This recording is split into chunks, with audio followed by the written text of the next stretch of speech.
Welcome back to Media7. While Wikileaks' Kabul diary hit the headlines, the Washington Post newspaper was laying out a different approach to secrecy in an investigation it called Top Secret America. Jose Barbosa explains. It's been pretty well established by now that at some point in any American spy thriller, someone will say something along the lines of, "There are people out there, forces out there, who have a lot to lose." This is the idea that there's a secret government structure, one so complex that neither the left hand nor the right hand know they're both wearing gloves. Now, you might think that's a simple paranoid fantasy, but in actual fact, it's completely true. For the past 2 years, journalists Dana Priest and William Arkin have been investigating America's counterintelligence community for the Washington Post. The project is called Top Secret America, and what they've found is a vast and hidden world that appears to be out of control. Like the Wikileaks Afghan documents, the Post had huge amounts of data they had to explain to the public. 17,000 locations, 1,300 government entities, 3,666 private sector entities, 1,200 government agencies. When you stop and look at the sheer scale of it, it's an extraordinarily difficult story to report. Fortunately, the Post has used every visual trick in the book to show how labyrinthine the American intelligence industry is. Even during the Cold War, things weren't this bad. So what sparked this off? Something had been created since 9/11 that wasn't normal, that wasn't on the books, that looked like it was a gigantic superstructure on top of regular government. The most significant finding to me is the number of private companies in America who have been enlisted in the war on terrorism and who have now become an intrinsic part of government. It's not just a question of money and bodies, it's a question of how effective is the system. And the system becomes too big and the lines of responsibility blur. What Priest and Arkin have found is a secretive arm of government, where there's massive amounts of service duplication and redundancy. Turf battles and resistance to share what you have and resistance to pare down what you have because it's not really necessary runs counter to people who want to build their empires, who want to have bigger organizations and more control over things. So is this a creation of out-of-control private enterprise, or is it the manifestation of a country's government that's driven by fear and paranoia? Whatever the case, who knows what they're building in there? I'll tell you one thing, he's not building a playhouse for the children. Jose Barbosa there. To sum up the issues, I'm joined now by independent journalist John Stevenson and Scoop.co.nz's Selwyn Manning. Welcome to you both. Thanks.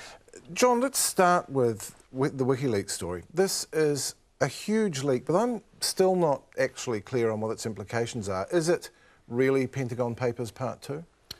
No, I don't think it is. I think it's very important information. I think it's overwhelmingly in the public interest to know, for example, that there are hit squads going out there, that there is rampant corruption, that civilians have been killed in perhaps bigger numbers than we suspected. But it essentially amplifies issues that we already knew about. The Pentagon Papers revealed that the government of the United States had comprehensively lied to its population for years about the situation in Vietnam. There's a big difference. Of course, the other interesting point is that WikiLeaks this time has decided to, right at the front of the process, go and work with established news organisations. Is that a turning point for the way they do things, do you think? This is a very reassuring sign. I think there are some worrying things about WikiLeaks, some very disturbing aspects of the organisation, as you say, cult-like aspects, and the fact that they demand transparency from others and aren't prepared to apply it themselves. So I think it's very reassuring when they go to journalists of the stature of David Lee and people like John Gertz from Der Spiegel and the people from the New York Times. That gives the public a certain degree of confidence that the information is being sifted, analysed and weighed in a very comprehensive and sensible way. Selwyn, something that another of WikiLeaks critics, Stephen Aftergood, has said is he has put the case that this won't have the impact of Seymour Hersh's Abu Ghraib stories for the New Yorker because it doesn't have all that journalistic legwork, it doesn't have the sources, it's basically a whole lot of stuff thrown up there. Do you think there's something in that? Yeah, there is something in that, and I think we have to see WikiLeaks in this sense that it is a provider of raw information.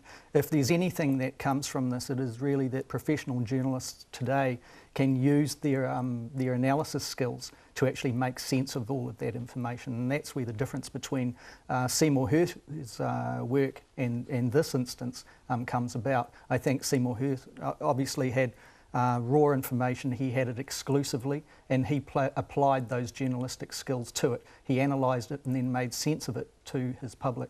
That is yet to happen, really, in this information.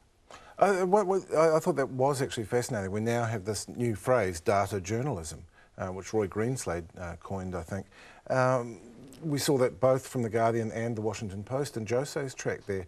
It's interesting. It's a new skill that the media have to learn, isn't it, to be able to convey this enormously complex information. Yeah, and I guess the technologies make that exciting from a professional journalism point of view as well, you know, in the sense that you've got information there. In the past, it may have been difficult for print journalists, for example, to actually make sense of that through the medium of a printed newspaper.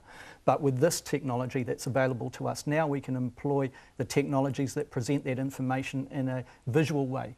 There's also an element of allowing the user to determine what information is actually of value to that user. And so we're seeing that in the technology's actually been advanced this week, in particular, on those two news organisations you mentioned. Now, at Scoop, as a news site, you did something interesting well before WikiLeaks was even formed in hosting hot content. There was the Al Jazeera pictures from Iraq and the source code from the voting machines in America. Tell me a bit about that, because that was an interesting thing to do. The images coming from Iraq was in the context of the first few weeks of the invasion into Iraq in 2003. The background to that was Al Jazeera's English website was actually in its infancy, and for whatever reason, we understand its servers were offshore in the United States. For whatever reason, they went offline. Contacts at Al Jazeera made contact with us and asked if we would actually provide those images to our public. We decided to do so on a number of points. And those were in the public interest, also that we believed at that time that there was much spin applied to the justifications relating to advancing an invasion of Iraq. We felt that editorially that it was important to place these images out there so that the people could actually understand the true consequence of those governmental decisions. Did you feel any risk in doing that? Yeah, some risks relating to more an ideological backlash. But that was easy enough for us to actually back, if you like, in the sense that we just applied editorial policy that had a humanitarian kind of aspect to it. But once again, like I mentioned before, an international interest, a national interest, and a public interest aspect. John, this issue of the public interest is a particularly interesting one with WikiLeaks, isn't it? Because while there's a clear interest in what it's published with the Afghan stuff, it's not the case for everything they've done. No, certainly not. And I would argue that they're not necessarily the best people to decide what is in the public interest when it comes to releasing the Afghan information either, because the evidence that I've seen, some of which I'd be loath to discuss, but some of it affects New Zealand, to me there's a prima facie case that they have released information that could pose a risk to people's lives. Now, the people in the Pentagon have come out and said, you know, shock horror, and it's, as David Lee said, it's ironic when people who have prosecuted this war with a reckless disregard for the lives of civilians all of a sudden get very concerned about their sources. But we've still got a duty as journalists. We can't justify our reckless behaviour on the grounds that the war's been reckless. We have to go through very carefully because people's lives are on the line here. And without discussing exactly what it is, this isn't merely the names of informants. This is technical information that could put people in danger. Correct. And I think, you know, we have seen, you know, some very useful information come out of this leak.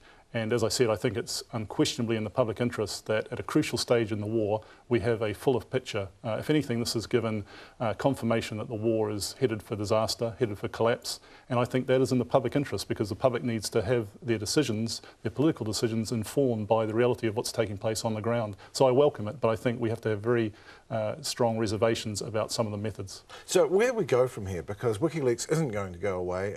Transparency will become the norm, as someone said in one of those tracks. What happens now? Well, I'm not so sure. I take Paul Buchanan's comments quite seriously. I mean, as he has pointed out, if they made these leaks about the state of Israel's intelligence service, I would venture to suggest that they might have a shorter life expectancy than they might plan. You know, this is serious stuff. And the United States is, as we know, a relatively benign country when it comes to wandering around killing off people that they don't like. I say relatively benign, they have done it in the past, but you know, the state of Israel would have no compunctions about taking people out who threatened the essence of their state or their security agencies. And another thing that Paul talked about was that, you know, the growth of the secret establishment, and he indicated that something similar had happened here with the SIS and other agencies. You've written stories in that area. Do you think that's the case? Are we seeing an expansion that we can't necessarily detect? Yeah, we can, and we can also detect that the purpose behind each organisation is actually getting more narrowly defined, as opposed, you know, in the sense of its operation. But there's a difference here in New Zealand. Of course, we're obviously small. In the United States, you do get a sense that, you know, what's being presented in the Washington Post puts it very well, a sense of it being out of control. But at the very essence of this, I think there's a problem that's in the national and international interest, perhaps, where there are so many organisations that are not talking to each other, that there is no centralised control to determine, you know, make sense of the information they're actually gathering. In New Zealand, we do know that all of those agencies still are smaller in number and are able to actually meet and join and discuss the information. And that's another issue that probably has another element of ethics to be considered. Well, keep watching The Watchmen, the both of you. Thank you. And that's our show for this week. Thanks to Paul Buchanan, John Stevenson and Selwyn Manning. And thanks to you for watching. We'll be back with Media 7 at the same time next week. Until then, goodbye.